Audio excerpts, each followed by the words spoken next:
I collapsed on a Tuesday. Face first into a pile of gravel, hard hat rolling away, the California sun burning the back of my neck. I was 50 years old, working construction for $23 an hour, and my body had finally given up. The last thing I heard before everything went dark was someone shouting, "Call 911, he's not breathing." 2 years ago, I was a vice president at a Silicon Valley tech company. I had a corner office, a stock portfolio, and a $6.7 million mansion in the hills. I had a wife who told me she loved me and 3 children who called me dad. Now I had nothing: a studio apartment in a bad part of Oakland, a rusted pickup truck with 220,000 miles on it, $12,000 in credit card debt that grew every month, and a body that was breaking down from 14-hour shifts carrying lumber and mixing concrete. My ex-wife had taken everything: the house, the savings, the retirement accounts, primary custody of our 3 kids, Ethan, Olivia, and Noah, who she had systematically turned against me over the past 2 years. "You'll die alone and broke," Claudia had said the day the divorce was finalized. She was smiling when she said it. That cold, satisfied smile of a woman who had gotten exactly what she wanted. She was right about the broke part, and as I lay unconscious in that gravel pile, she was almost right about the dying part too, but she was wrong about the alone. She just didn't know it yet. I woke up to fluorescent lights and the steady beep of heart monitors. Hospital room. White walls, white sheets, white ceiling, the smell of antiseptic and institutional food. I'd been here before, or rooms like it, visiting friends, attending to family emergencies. But I'd never been the one in the bed. A woman in a white coat stood at the foot of my bed, studying a chart with an expression I couldn't quite read. She was in her early 40s, dark hair pulled back, a stethoscope around her neck. "Mr. Mitchell, I'm Dr. Priya Sharma. How are you feeling?" "Like I got hit by a truck." My voice was hoarse, my throat raw. "What happened?" "You collapsed at your job site. Severe dehydration, exhaustion, elevated stress hormones. Your body essentially shut down." She set down the chart. "You've been unconscious for 14 hours. 14 hours? We've been running tests, standard protocol for cases like yours." She paused. Something flickered across her face, confusion, maybe, or curiosity. "Mr. Mitchell, I need to ask you something. It may seem strange, but it's important." "Okay. Who are your biological parents?" The question caught me off guard. I'd expected her to ask about my medical history, my diet, my work conditions, not this. "I was adopted," I said. "My parents, my adoptive parents, were Frank and Dorothy Mitchell. They passed away years ago. I never knew my birth parents." Dr. Sharma nodded slowly. She walked to the door, checked the hallway, then closed it. The click of the latch seemed unnaturally loud.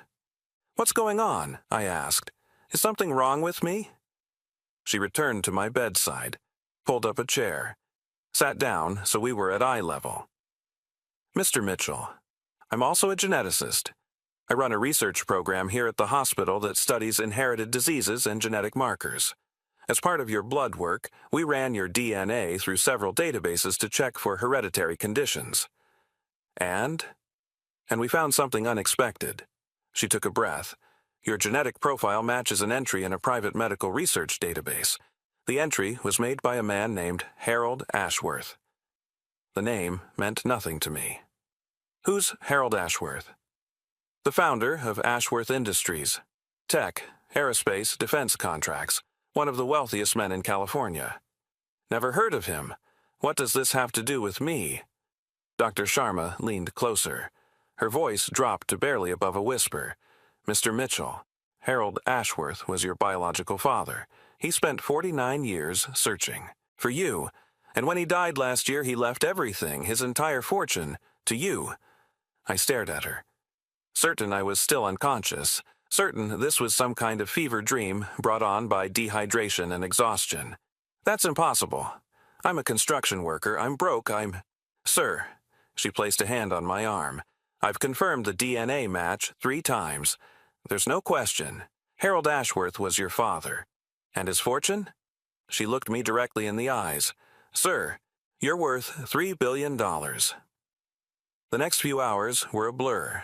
Dr. Sharma brought in a hospital administrator who brought in a lawyer, who brought in another lawyer. They showed me documents, certificates, legal filings.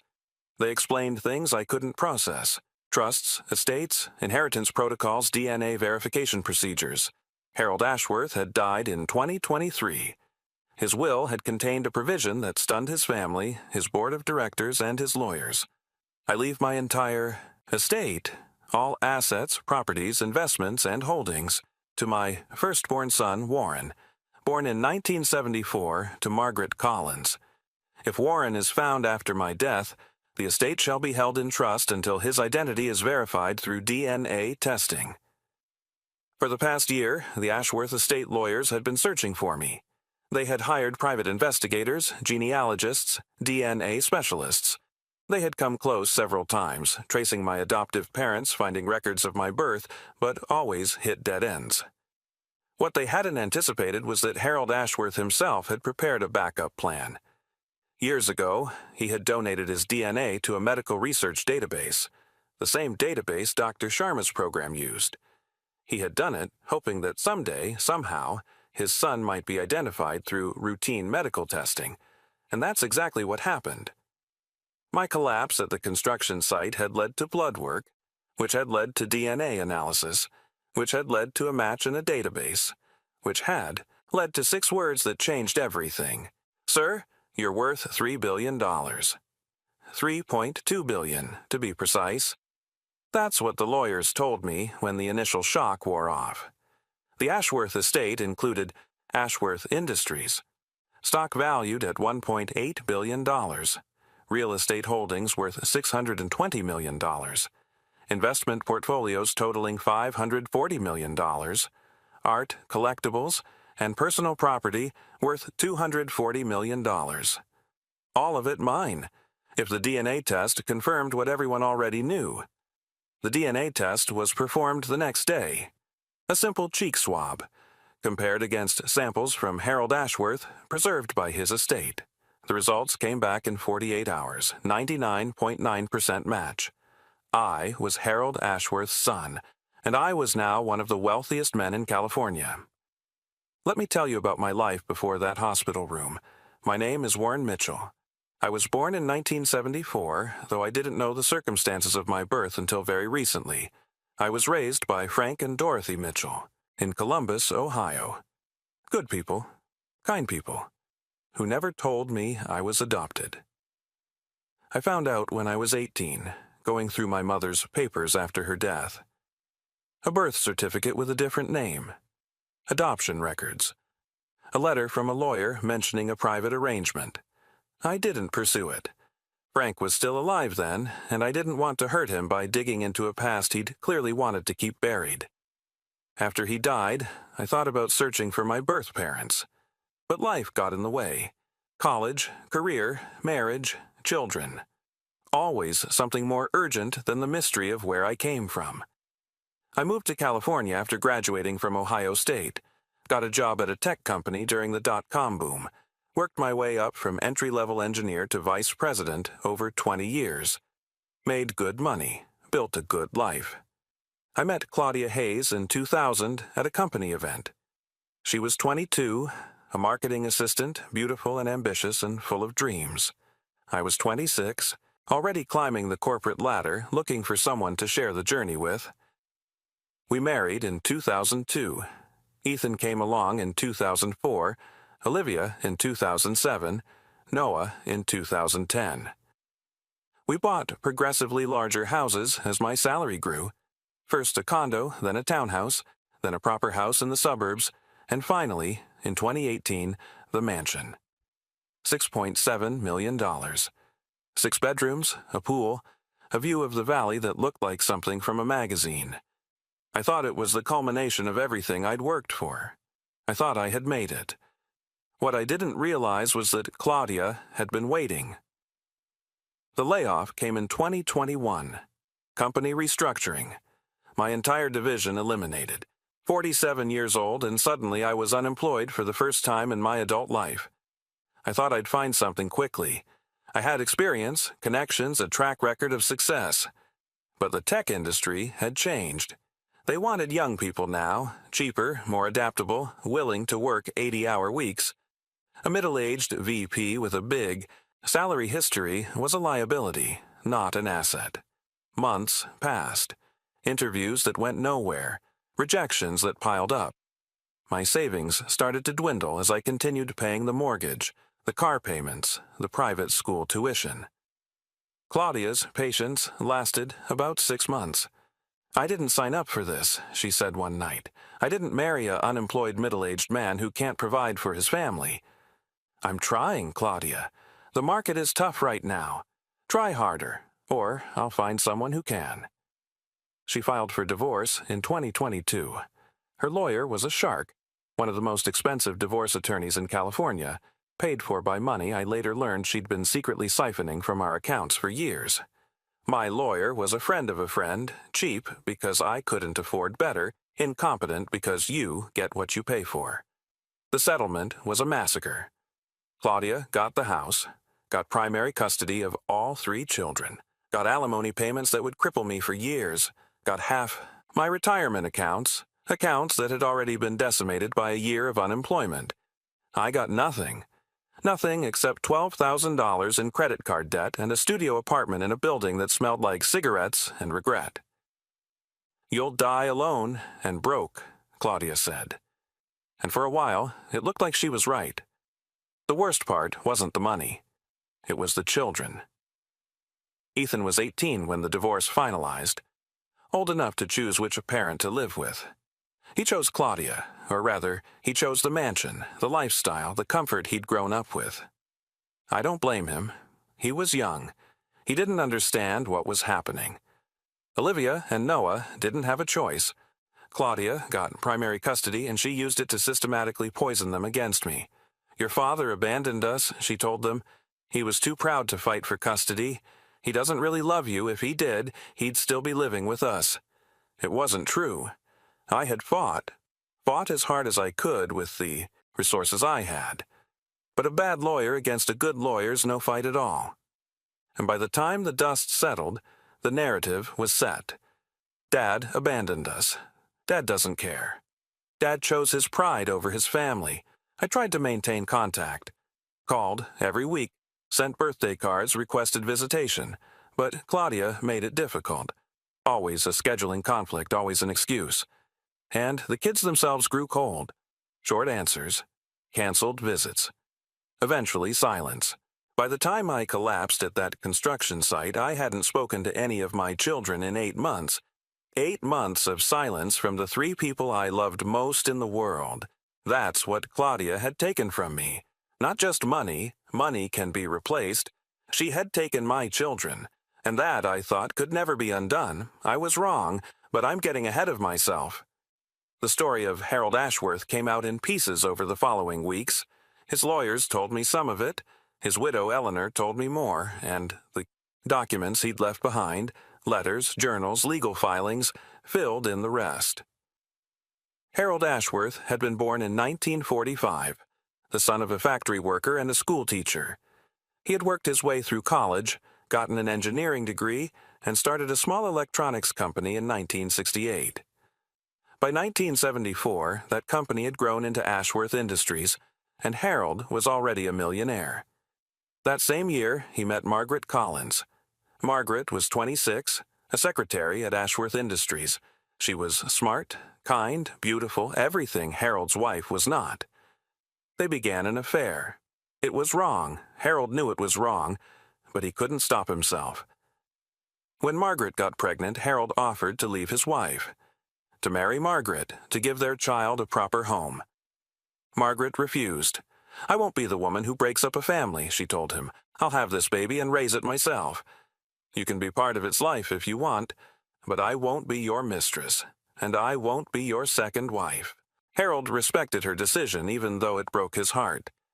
He set up a trust fund for the baby, for me. Arranged to support Margaret financially. Planned to be a father, even if he couldn't be a husband. But Margaret died giving birth. Complications during delivery. Massive hemorrhaging. By the time the doctors realized how serious it was too late. She was gone. and I was alone. Harold wanted to claim me, wanted to raise me as his son, but his wife, Victoria, found out about the affair and the baby and threatened to destroy him. "You acknowledge that child, and I'll take everything," she said. "The company, the house, your reputation. I'll tell the world what kind of man you really are." Victoria Ashworth came from old money. She had connections, lawyers, influence. Harold was wealthy, but he wasn't untouchable. Not yet. And he had another son to think about. Richard, born in 1970, just 4 years old. He made a choice. The wrong choice, he would later say. But the only choice that seemed possible at the time. He arranged for me to be adopted by Frank and Dorothy Mitchell. Good people, friends of Margaret's family who couldn't have children of their own. He set up a trust fund in my name to be released when I turned 21. He hired investigators to watch over me, to report back on my progress, to ensure I was safe and happy. And he spent the next 49 years trying to find a way to acknowledge me without destroying everything else. Harold's first wife, Victoria, died in 1995. He remarried 2 years later, Eleanor, a kind woman who knew about me from the beginning. Together, they continued the search, hired new investigators, pursued new leads. But the adoption records had been sealed. Frank and Dorothy had moved several times, changed their names slightly, covered their tracks. Whether intentionally or not, I'll never know. And I, as an adult, had never thought to look for my birth parents. The trail went cold. And cold. It stayed. In his later years, Harold grew desperate. He knew his time was running out. He changed his will repeatedly, always keeping the same core provision. Everything goes to Warren if he's found. And then, in a stroke of either genius or desperation, he donated his DNA to a medical research database. "If my son ever gets sick," he told Eleanor, "if he ever ends up in a hospital where they run genetic tests, maybe they'll find a match, maybe they'll trace it back to me." It was a long shot. A Hail Mary pass from a dying man. But it worked. The transition was overwhelming. 1 week I was a construction worker with $12,000 in debt. The next week I was sitting in a conference room at Ashworth Industries headquarters, surrounded by lawyers and executives who kept calling me sir. The estate had been held in trust for the past year, managed by a team of professionals who had expected the air search to take years, maybe decades. When I appeared, verified by DNA, confirmed by documentation, they were stunned. We had almost given up, the lead attorney admitted. Another few months and we would have begun the process of distributing the estate according to the secondary provisions, which were charitable donations, endowments. The company's shares would have gone to Richard. Richard Ashworth, my half-brother, the legitimate son, the one who had grown up with the family name, the fortune, the expectations. I was nervous to meet him. Expected resentment, hostility, maybe even legal challenges. This man had spent his entire life believing he was Harold's only heir. Now, a stranger had appeared and taken everything. But Richard surprised me. "I knew about you," he said when we finally met. His office at Ashworth Industries was enormous. Corner windows overlooking San Francisco, artwork on the walls, the trappings of obscene wealth. Dad told me when I was 30, showed me pictures. Explained why he'd made the choices he made. "You're not angry?" "Angry?" Richard laughed, a bitter sound. "I was furious. For years I resented you, this phantom brother who had somehow stolen my father's heart without ever being present. And now," he was quiet for a moment, then, "now I'm 54 years old. I've run this company for 2 decades. I have more money than I could spend in 10 lifetimes. And I've watched my father die with regret on his face. Regret that he never got to meet you, never got to explain, never got to make things right." He stood, extended his hand. "I'm not going to challenge the will, Warren. This is what Dad wanted, and honestly, I'm tired. I've been CEO for 20 years. I'd like to step back, focus on my family, maybe actually enjoy some of this money before I'm too old to appreciate it." I shook his hand. "What does that mean for the company?" "It means I'd like you to take over. Not immediately. You'll need time to learn the business, understand the industry. But eventually, you're Harold, Ashworth's firstborn son. You should be running Harold Ashworth's company. It was too much. All of it. The money, the power, the responsibility. But it was also, I realized, exactly what I needed. A purpose, a direction, a reason to get up in the morning. I had lost everything, and now I had been given a chance to build something new. I wasn't going to waste it. Claudia found out 2 weeks after the inheritance was announced. The story had made national news. Mystery, heir discovered for billionaire's fortune. And my face was plastered across every media outlet in the country. The construction worker who became a billionaire. The adopted son who found his birth family. The ultimate rags to riches story. She called me for the first time in months. Warren. Her voice was different now, softer, sweeter. The voice she used when she wanted something. I saw the news. I can't believe it. This is amazing. What do you want, Claudia? I want to talk.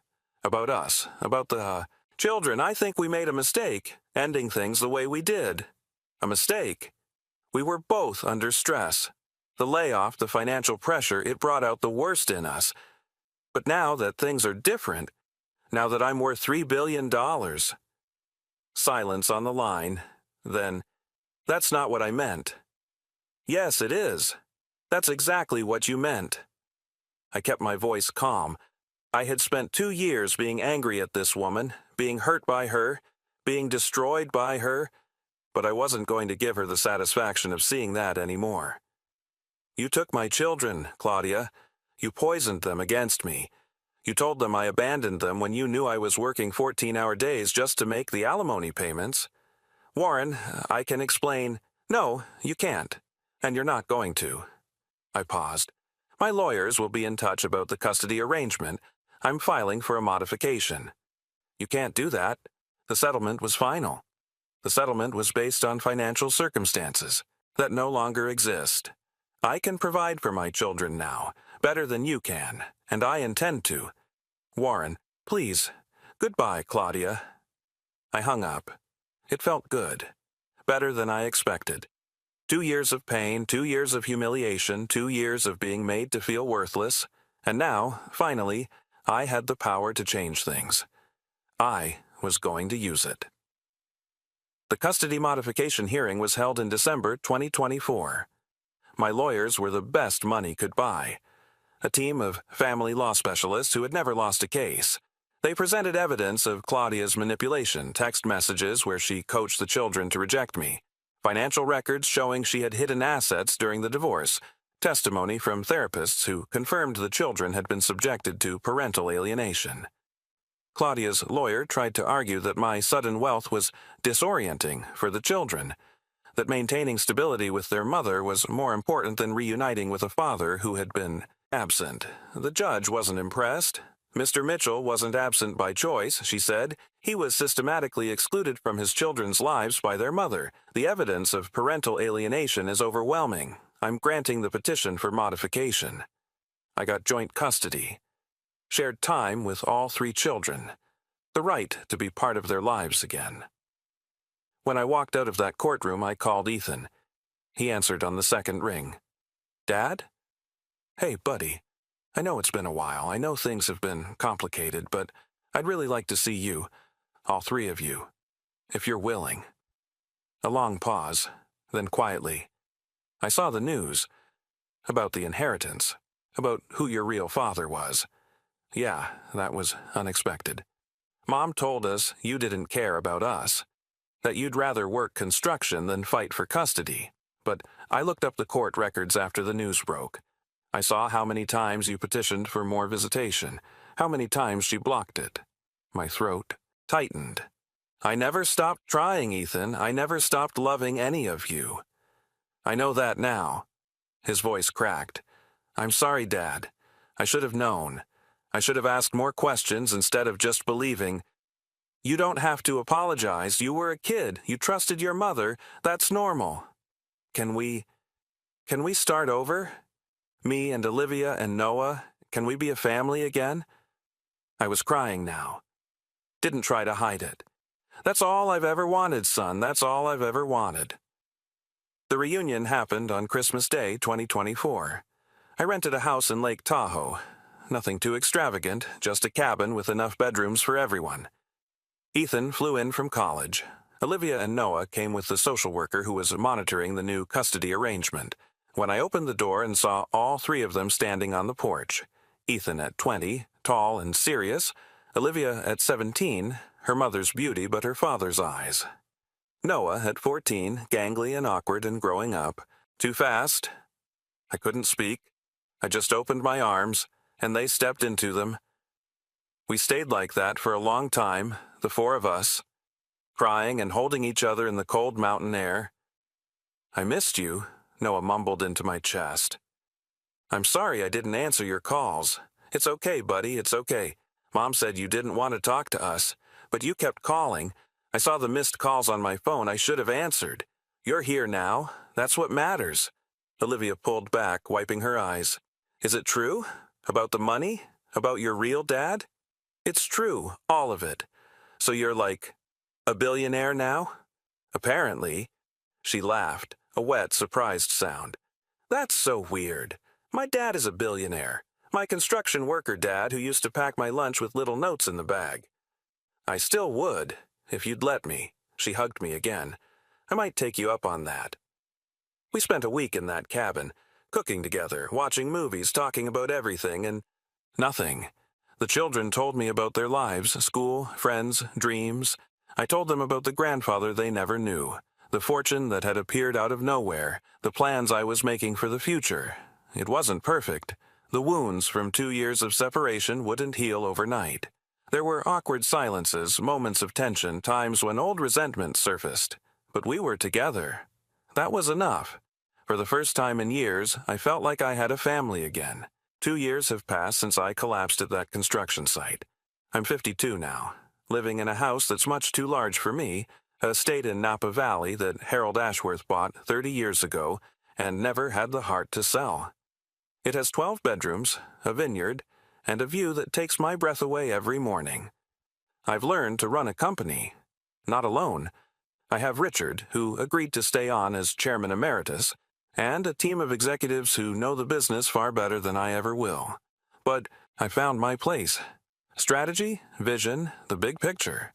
That's where I contribute. Ashworth. Industries is thriving. Our stock price has doubled since I took over, partly due to market conditions, partly due to new initiatives I've championed. We're investing in clean energy, sustainable manufacturing, technologies that will shape the next century. Harold would be proud, I think. Eleanor tells me he would be. My children are doing well. Ethan graduated from college last spring, summa cum laude. He's working at Ashworth Industries now, entry level, no special treatment, just like any other new hire. He'll earn his way up or he won't. That's how I want it. Olivia is in her freshman year at Stanford. Pre-med. She wants to be a doctor, like the woman who changed our lives with 6 whispered words. I want to help people the way Dr. Sharma helped us, she told me. I've never been prouder. Noah is 16, a junior in high school. He lives with me full-time now, his choice, endorsed, by the family court. He's discovered a passion for coding, for building things with computers. Sometimes I watch him work, and I see Harold, the grandfather he never met, young and hungry and convinced he could change the world. Maybe he will. As for Claudia, she's struggled. The divorce modification clawed back some of the assets she'd taken. The alimony payment stopped when my financial situation changed. Her reputation in our social circle crumbled when the truth about her manipulation came out. Last I heard, she was living in a modest apartment, working as a real estate agent. I don't wish her ill. I don't wish her anything at all. She's simply not part of my life anymore. And I'm okay with that. I visit Harold's grave sometimes. He's buried in a private cemetery in Marin County next to Margaret, my birth mother. Eleanor told me he had her remains moved there after Victoria died. He wanted them to be together in death, even though they never got that chance in life. I stand between their headstones and try to imagine them. Young, passionate, making a choice that would echo for 50 years. Margaret, brave enough to walk away from a man who loved her because she wouldn't break up a family. Harold, spending half a century trying to find the son he was forced to give up. They never got to meet me, never got to hold me, watch me grow, see who I became. But they gave me something anyway, a legacy, a fortune, and most importantly, the knowledge that I was wanted, that even when I didn't know where I came from, someone out there was looking for me. Someone out there loved me. I wish I could have known you, I tell them. Both of you. I wish I could have said thank you. The wind rustles the leaves. The sun warms my face, and I imagine somewhere they're listening. Dr. Priya Sharma and I have stayed in touch. She's become a friend, oddly enough. The woman who walked into my hospital room to discuss blood work and ended up changing my entire life. I've made a substantial donation to her research program, genetic testing for adopted individuals seeking their birth families. Do you know how many people are in your situation? She told me once. Adopted, no information about their medical history, no way to find their biological relatives. Your story could help thousands of them. So we're building something, the Mitchell Ashworth Foundation for Genetic Reunification, a nonprofit that helps adopted individuals connect with birth families through DNA testing at no cost. It's not enough. It will never be enough to repay the debt I owe to chance and circumstance and a doctor who happened to run my blood work through the right database. But it's something. I think about that construction site sometimes. The gravel pile where I collapsed.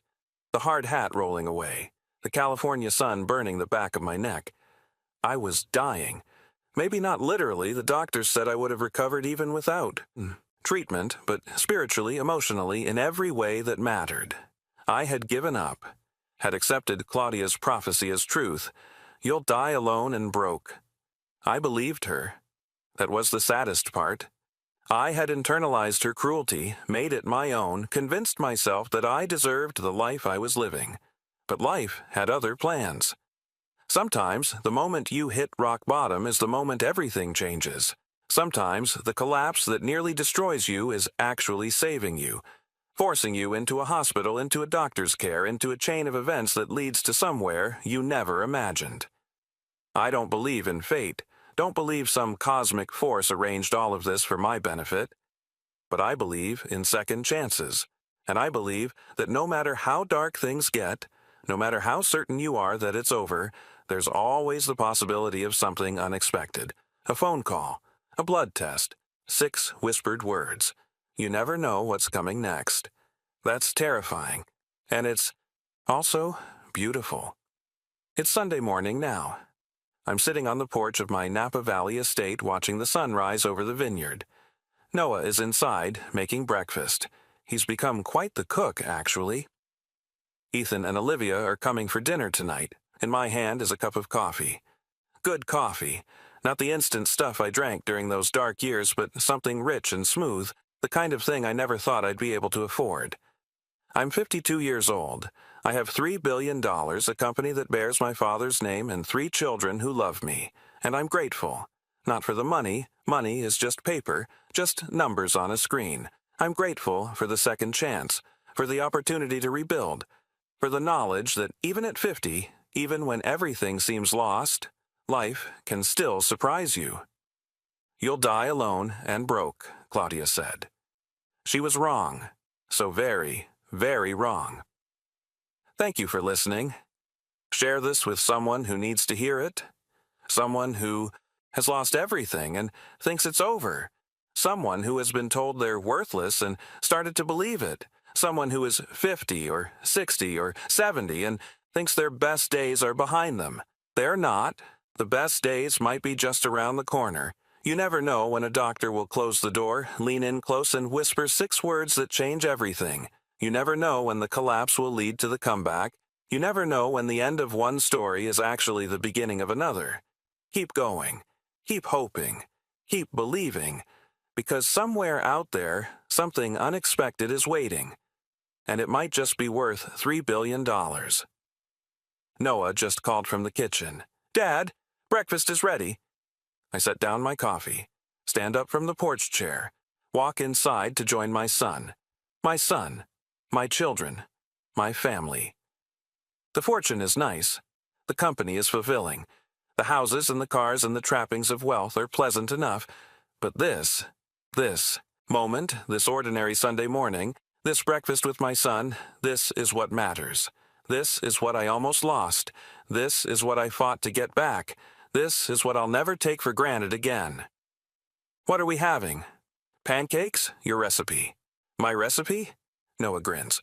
The one you used to make when I was a kid, before everything went wrong. I found it written on an index card in one of your old boxes.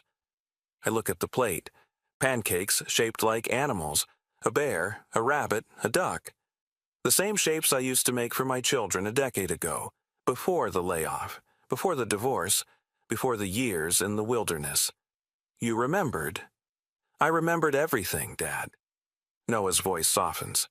The good stuff, anyway. The stuff Mom tried to make me forget. I pull him into a hug.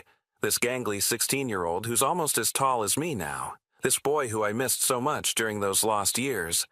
I love you, Dad. I love you too, buddy. More than you'll ever know. We sit down, eat to breakfast. The sun streams through the windows. And life, my new life, my second chance, my unexpected blessing, continues.